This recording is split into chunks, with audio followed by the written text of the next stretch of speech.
kompleks saja saya nggak ada. Kalau bangunan di situ nggak ada yang jaga budaya, hanya pohon itu. Ini menurut saya ya, desainnya ya bagus lah, ini seperti itu bagus. Tidak tertera ada jumlah nilai kontrak yang mereka pegang untuk pembangunan tersebut.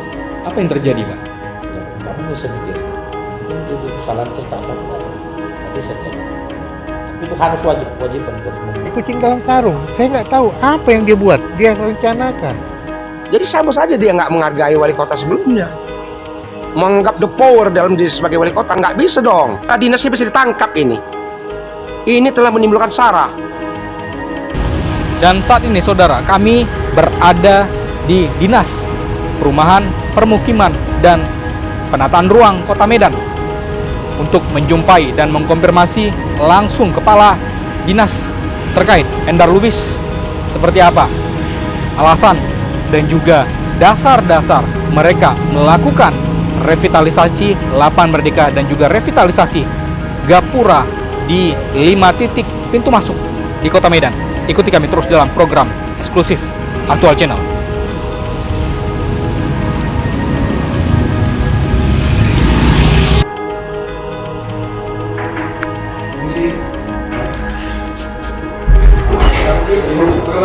Alhamdulillah baik. Pak Setio, Pak, dari program eksklusif Aktual Channel. Izin duduk, Pak ya. Silakan. Benar. Sudah beberapa episode kami menyoroti masalah revitalisasi Lapangan Merdeka Kota Medan, Pak Endar. Kami tahu juga bahwasanya dinas Bapak yang menangani masalah revitalisasi tersebut ya. Pak Endar, banyak yang memprotes bahwasanya proyek ini dinilai tidak transparan, Pak Endar. Jadi kalau menurut Pak Endar, benarkah tuduhan mereka ini, dan apakah sebelum dari revitalisasi ini dilangsungkan oleh dinas Bapak sudah melakukan sosialisasi ke masyarakat? Ya, yang pertama saya jelaskan ya bahwa revitalisasi Lapangan Merdeka ini tentunya didahului dengan perencanaan yang dilaksanakan oleh konsultan dan juga melibatkan tenaga ahli cagar budaya dalam perencanaannya. Dan itu semua sudah dikaji baik secara teknis, aspek sosial dan aspek ekonomi semua sudah dikaji. Sehingga berdasarkan kajian tersebut kita putuskan untuk melaksanakan revitalisasi Lapangan Merdeka. Di mana salah satunya latar belakang kenapa ini kita revitalisasi ini juga mendahuti apa yang selama ini menjadi keluhan lah dari masyarakat. Bahkan ada suatu komunitas masyarakat yang sampai ke pengadilan yang menuntut agar Lapangan Merdeka itu dikembalikan sebagai fungsi awalnya. Baik, perencanaan tersebut berapa bulan sebelum dari pelaksanaan revitalisasi? Rencananya kemarin butuh waktu 5 bulan. Sebelumnya, Pak ya? Ya, Januari sampai bulan Mei itu rencananya. Baik, jadi Bapak sampaikan ada sudah konsultasi dengan ahli cagar budaya, Pak ya? Betul. Siapa itu? Bukan hanya konsultasi, kita libatkan dia secara formal. Sudah ada, siapa itu Pak? Ahlinya? Lupa pula saya namanya, tapi itu kita minta dari Dinas Kebudayaan siapa tenaga ahli cagar budaya yang bisa kita libatkan untuk dalam perencanaan tersebut. Berarti secara tertulis Pak ya permohonan tersebut disampaikan. Baik. Lalu ada yang menganggap bahwasanya ini cacat proses dari penerbitan AMDAL-nya terlalu terlambat. Artinya setelah adanya pengorekan dilakukan baru adanya izin AMDAL baru keluar. Ini seperti apa tanggapan dari Pak Endar Lubis? Itu mungkin tidak seperti itu. Semuanya perizinan itu sudah terbit sebelum itu dilaksanakan. Baik itu menyangkut AMDAL, IMB-nya, ya kan. Kalau kita melihat waktu peletakan batu pertama Lapangan Merdeka itu kita sudah dilihat secara pelan IMB. Baik, di tanggal berapa peletakan batu pertama, Pak Endar? Di lupa saya tanggal ketika hari Harganas. Iya. Tanggalnya saya lupa tanggal berapa. Lalu penerbitan dari izin-izin untuk Sebelumnya itu semua sudah terbit. Berapa bulan sebelumnya? 1 bulan saya. 1 bulan ya. Ada. Lalu nanti perencanaan itu disebut juga oleh beberapa elemen masyarakat yang mengkritik bahwasanya pihak pemerintah Kota Medan tidak transparan seperti apa nantinya jadi Lapangan Merdeka, karena ini kan cagar budaya, Pak Endar. Kalau dari dinas perumahan, kawasan pemukiman dan penataan ruang ini menggambarkan ataupun memberi gambaran kepada masyarakat seperti apa nantinya, Pak Endar? Ya, kalau dibilang tidak transparan, mungkin hanya perspektif masing-masing ya. Kita selama ini sudah cukup transparan tentang revitalisasi Lapang Merdeka ini. Namun demikian perlu saya sampaikan nanti seperti apa nanti ya Lapang Merdeka itu sesuai dengan perencanaan yang ada.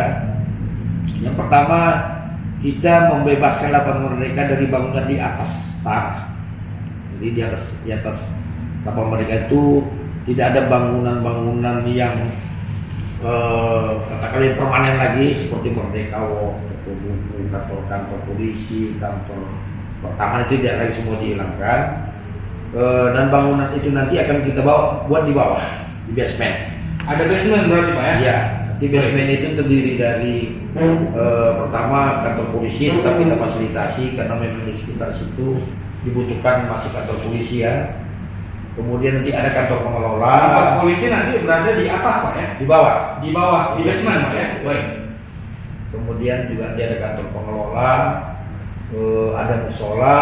Kantor pengelola khusus untuk Lapang Merdeka. Ya. Baik. Lalu Kemudian tenan-tenan untuk kios-kios untuk diperuntukkan nanti UMKM. Juga ada nanti desko. Selain itu parkir untuk kapasitas 900 kendaraan dengan rincian 500 kendaraan untuk roda 4, sekitar 400 kendaraan untuk roda 2. berapa luas basement Pak yang direncanakan akan dibuat nanti? Luasannya, betul saya nggak pegang data, nanti bisa kita lihat datanya berapa luas saya lupa ya. Yang jelas itu kapasitasnya seperti itulah ya untuk 900 kendaraan roda 2 dan roda 4. Satu lantai atau lebih? 2 lantai. 2 lantai, baik. Dan juga nanti kita rencanakan kenapa kita buat ini untuk salah satu area parkir. Diharapkan di kawasan Kota Lama Kesawan nanti tidak diperbolehkan lagi parkir di pinggir jalan, semua diarahkan ke basement lapangan. Dan kita tahu juga sekarang Kota Lama Kesawan juga sedang ditata infrastrukturnya ya, jalannya, pedestriannya dan juga utilitas akan ditempatkan di bawah tanah. Baik, nanti setelah jadi artinya Lapang Merdeka itu pusat dari aktivitas ada di basement Pak ya, tidak ada di atas lagi. Untuk upacara tetap ada di atas. Lapangan itu tidak terganggu, tetap ada lapangan. Tetap di atas. Iya. Juga nanti ada City Hall juga ada di sana, galeri art semua. Banyak peruntukan-peruntukan nanti yang kita buat di Lapang Merdeka khususnya di bangunan basementnya. Juga ruang VIP untuk transit ketika ada upacara. Kemudian juga ada tempat bermain anak-anak. Tugu tetap ada, tugu proklamasi tetap kita pertahankan. Kemudian ada juga arena untuk anak muda main skateboard. Baik.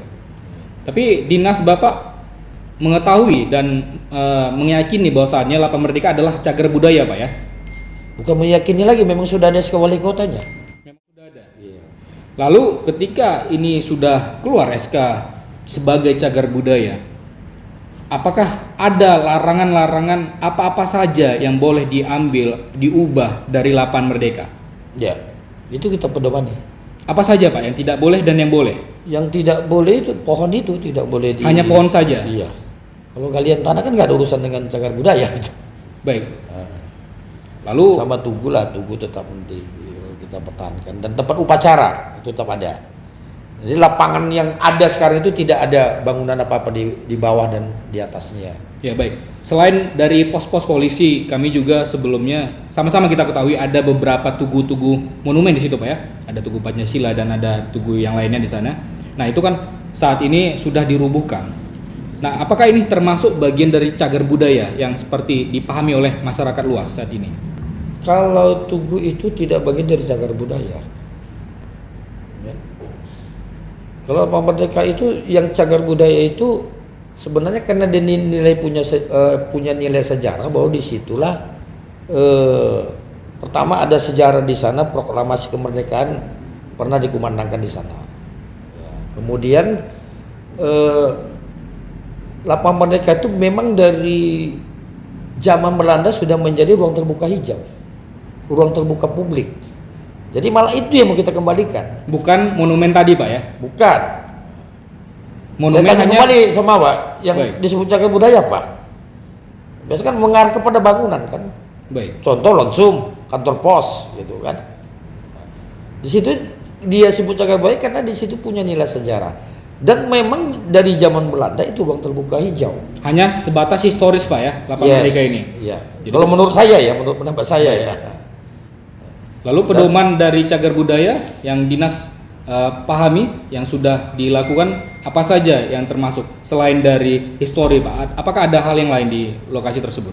Sampai saja saya nggak ada. Kalau bangunan di situ nggak ada yang cagar budaya, hanya pohon itu yang sudah. Hanya pohon saja Pak ya? Iya. Ini menurut saya ya. Baik. Nah, silakan nanti coba diskusi juga sama dinas kebudayaan. Item apa kenapa cagar budaya gitu. Tapi sampai saat ini proyek yang dikerjakan oleh dinas Bapak tidak menjadi masalah, ada tidak protes dari dinas lainnya terkait dengan cagar budaya Pak ya? Nggak ada. Tidak ada, termasuk Tidak. dinas pariwisata Iya. dan budaya. Justru sekarang ini kita mau kembalikan di cagar budaya gitu. Apa yang kita langgar? Malah kita mau kembalikan sebagai ruang terbuka publik, sebagai ruang terbuka hijau gitu ya.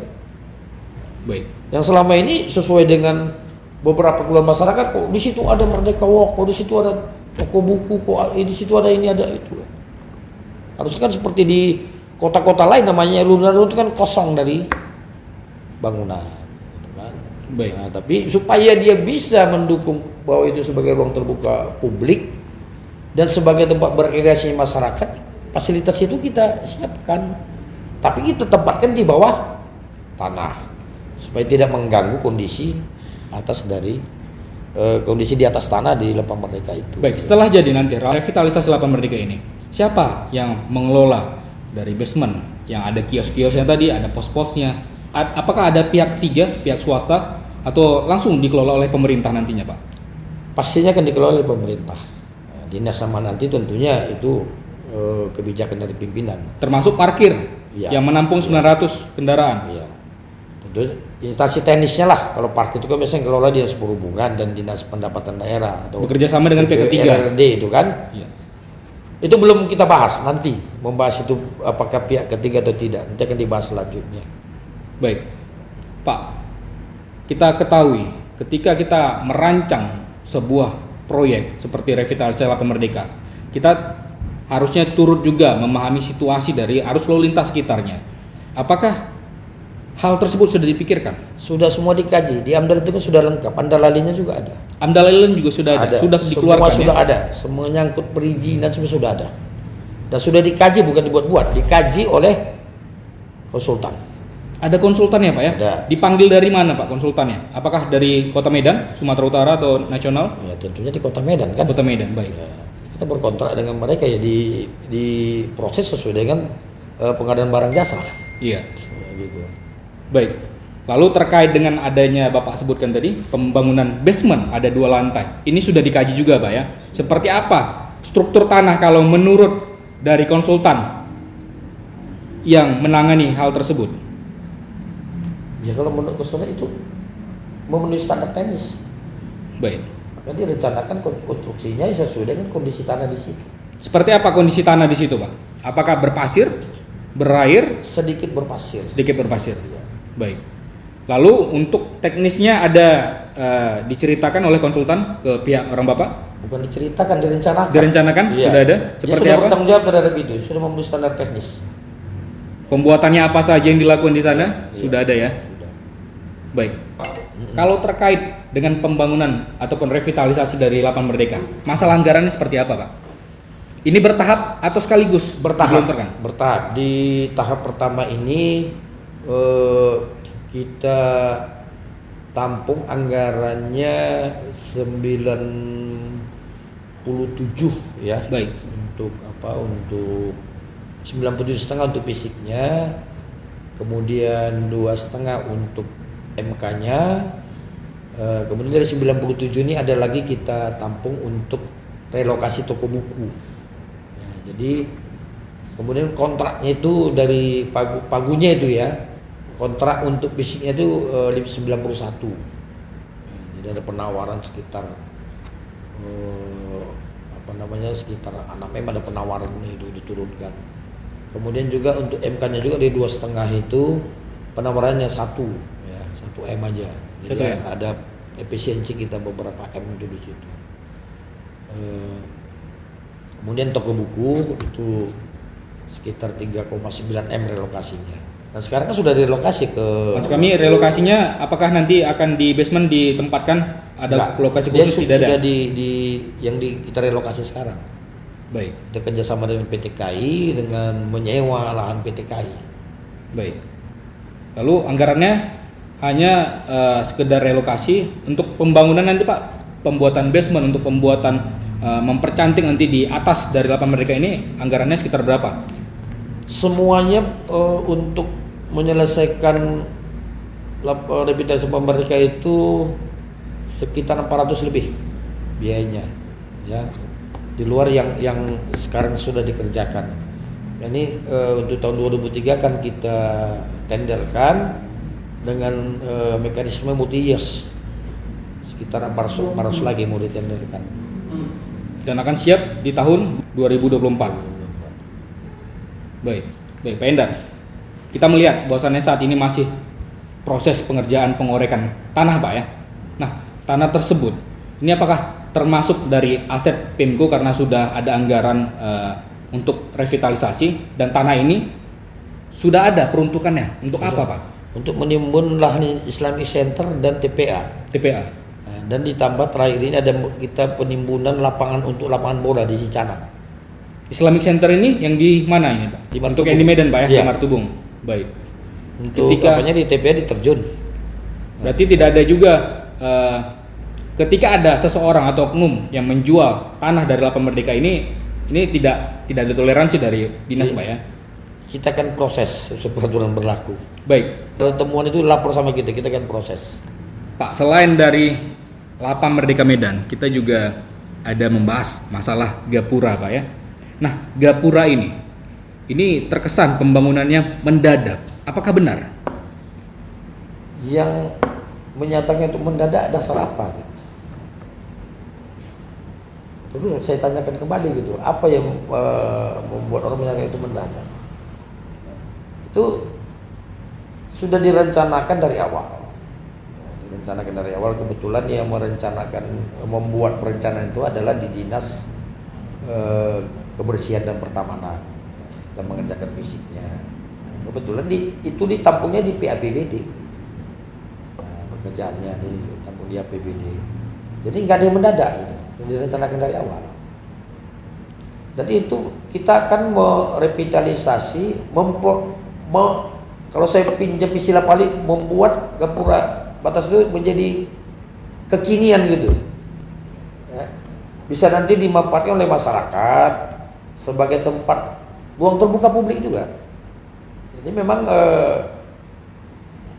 Pak Wali itu menginginkan di Kota Medan banyak ruang terbuka publik sehingga masyarakat itu bisa ada tujuan-tujuan rekreasi khususnya ketika hari libur. Baik, ini kan lagi pengerjaan Pak. Ya. Kalau gambarannya, grand design-nya seperti apa Gapura yang akan dibangun nanti Pak? Ya desainnya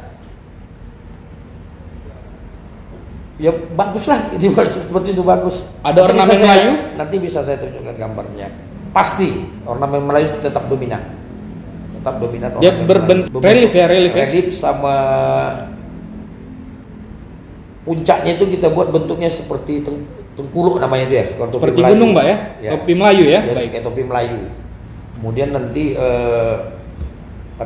papan selamat datangnya itu ornamen Melayu. Nah, dan juga nanti ada seperti tugu-tugu kita buat itu keris Melayu. Ada kerisnya juga? Ya. Di setiap di trotoarnya itu ada seperti ya tiangnya. Tiang-tiang itu bentuknya keris Melayu. Nah, khususnya di Kampung Lalang dan Amplas. Ada berapa titik Pak yang akan dibangun? 3 titik. Ya. Di Amplas, lalu di perbatasan antara Tanjung Merawa Pak ya, dengan Kota Medan ya. Lalu di Kampung Lalang. Kampung Lalang dan di Tuntungan. Di Tuntungan ya. Nah, di Tuntungan itu lebih dominan kita buat ikon atau identitas Karo. Nah, di Tuntungan ada bangunan sapu angin ya. Baik. Sapu angin yang kayak joglonya. Karena itu seperti di Brastagi itu. Baik. Kemudian juga ada juga seperti itu tiang-tiang tumbuh lada namanya. Nah juga di tengah itu dibuat kolam dan tamannya. Berarti nanti selain ada gapura, tentu ada fasilitas umum yang bisa dinikmati oleh masyarakat, Pak ya. Iya. Baik. Mengenai anggaran ini, Pak. Ini juga harusnya menjadi keterbukaan, Pak ya. Setiap gapura itu anggarannya dialokasikan sama atau sekitar berapa per gapura? Berbeda. Kalau di Amplas ada berapa? Kalau di Amplas itu kalau pagunya, tapi kan itu pasti di bawah pagu karena ada penawaran dari pemenangnya. Pagunya itu 3,4. Baik. Kontraknya sekitar 3,2 saya kalau nggak salah. 3,2, baik. Kampung Kemudian Lalang? di Kampung Lalang pagunya 3,9, kontraknya mungkin sekitar 3,7 atau sekitar gitu 3,7. Ya. Di Tuntungan itu pagunya 2,4, kontraknya sekitar 2,1. Tapi biaya untuk pembangunan ataupun revitalisasi dari gapura ini terbuka dan dipublikasi, Pak ya, di tiap dipampang di dinding, Pasti. Pak ya. Silakan, akan ada papan proyeknya. Itu menandakan bahwa ada keterbukaan. Ya semua sekarang ini semua terbuka. Tapi kami Proses tender bisa kalian lihat di online bisa. baik, Pak. Tapi kami ketika mendatangi pembangunan gapura yang ada di Kampung Lalang tidak tertera ada jumlah nilai kontrak yang mereka pegang untuk pembangunan tersebut. Apa yang terjadi, Pak? Ya nggak mungkin saya pikir. Ya mungkin itu kesalahan cetak atau apa nggak tahu. Nanti saya cek. Ya, tapi itu harus wajib harus membuat papan informasi tentang proyek itu. Wajib bagi apa. Kalau memang tidak nanti saya tegur. Tegur, Pak ya? Ya pas kita peringatin. Baik. Itu masalah gapura tadi, Pak. Tapi memang benar ini tidak ada sentimental dari pemerintah Kota Medan terhadap etnis Melayu yang ada di Kota Medan, Pak ya? Tidak. Tetap yang dominan itu adalah ikon Melayunya tetap kita angkat. Kan kita juga tahu bahwa embrio Kota Medan ini adalah dari etnis Melayu ya, dengan kerajaan Delhinya. Itu tidak mungkin kita hilangkan, malah dominan. Ya. Walaupun dikombin dia dengan multi etniknya, tapi multi etnik itu hanya sebagian kecil, minornya lah. Kalau Mayang itu tetap ikon Melayu. Seperti yang Bapak sampaikan tadi, kekinian, Pak ya? Nah, cuma konsep desainnya itu kekinian. Juga nanti ada desain lampu-lampunya juga kalau malam menjadi hidup. Nah, hanya lampu kelap-kelip itu ada pencahayaan yang memang kalau malam nanti jadinya insya Allah kalau sesuai rencana ya banggalah kita melihat itu gitu. Baik, terima kasih Pak Indar Lubis atas waktunya bersama program eksklusif. Sehat selalu, Pak Indar. Sampai jumpa.